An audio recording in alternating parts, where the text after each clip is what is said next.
Episode 92 Rod Murphy, the Bohemian Widower. Up until now, this podcast series, Growing Up Poor in Irish Boston, was mostly about me, Rod Murphy, as a kid and also as a young man. In this episode, I introduce my life as it is now in my 80s after losing my wonderful, loving wife of over 50 years. Perhaps some listeners and viewers with a similar loss will appreciate this visceral disclosure of living after being widowed. I don't think many married older folks would understand the wrenching changes in their lives when their longtime spouse dies. I didn't until it happened.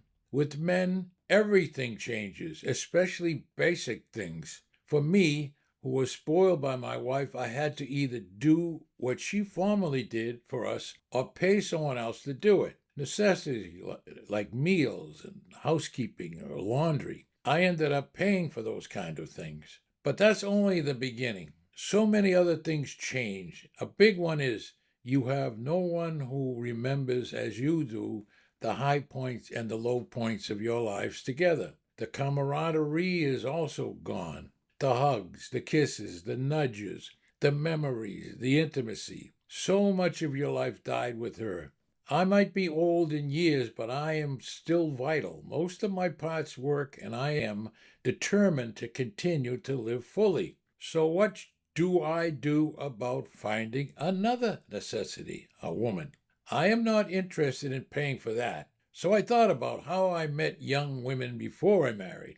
It was organic. I met them at school, or in church, or at music events, or at the beach. I still go to some of those events, but it is almost impossible at those venues to know which woman might be open and which are already paid off and are not interested in this brash guy. It's not as natural as it was in my youth. I'm a big mouth, and I start conversations wherever I am, but with no end game in mind. Doing that as a plan would be awkward.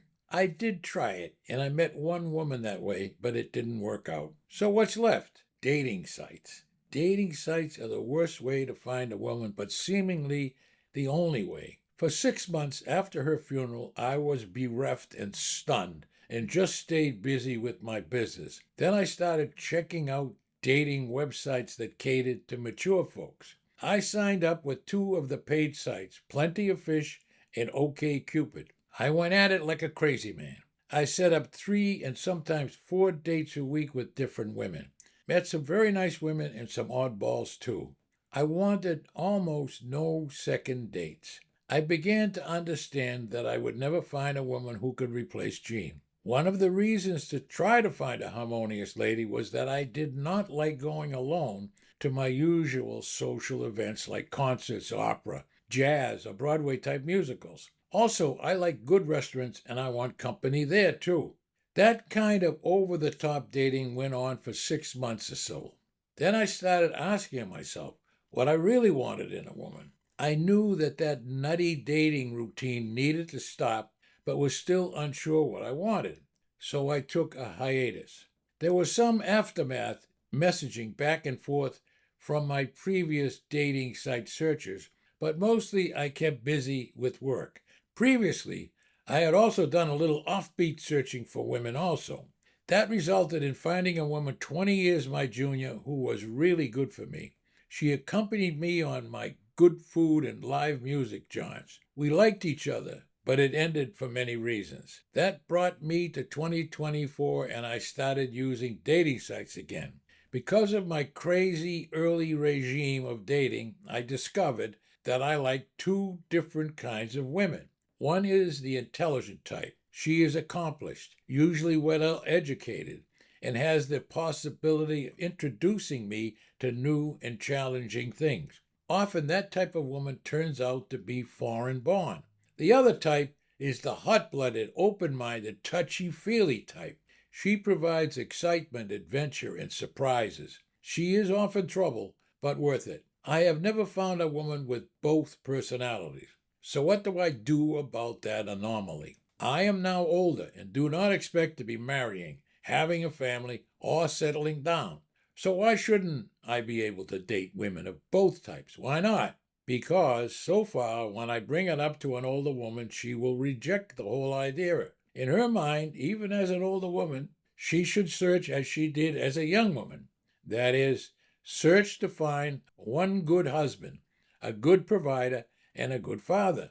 It took me a few years to figure out that kind of search doesn't make sense for older folks, and is definitely unrealistic for me. And for the record, nothing I am suggesting has anything to do with the kinky side of that sharing idea. The way I see it, after a divorce or being widowed, a mature woman's search for a mate should consider her real current situation. To wit, many women live independently, have their own funds, live either in a paid-off home or in an affordable apartment. She is not going to get pregnant or buy a house in the future. Why wouldn't she like a guy who is healthy and financially able to provide fun things like a nice night out, a good restaurant, a show, or travel? Statistically, women outlive men by 5 years or more, so there are more women competing for fewer men. So maybe that healthy guy likes Mabel, but he also likes Diane.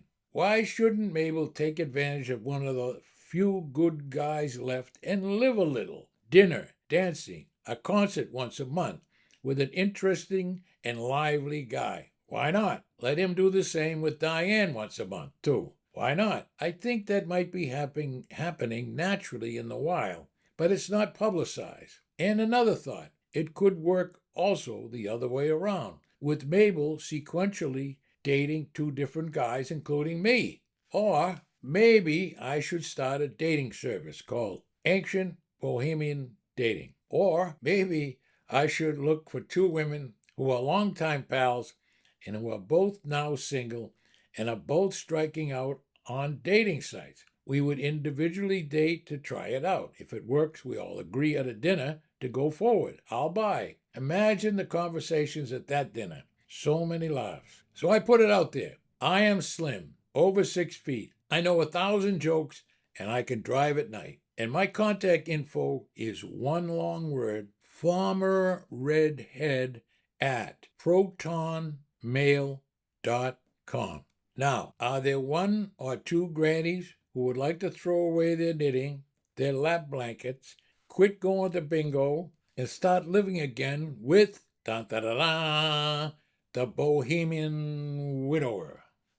This is Rod Murphy. Thank you for viewing or listening to my podcast episodes. I really appreciate it. If you liked it, and if you so choose, I ask you to send a good review and or refer a friend who might be interested in this old Boston podcast series. Again, my thanks.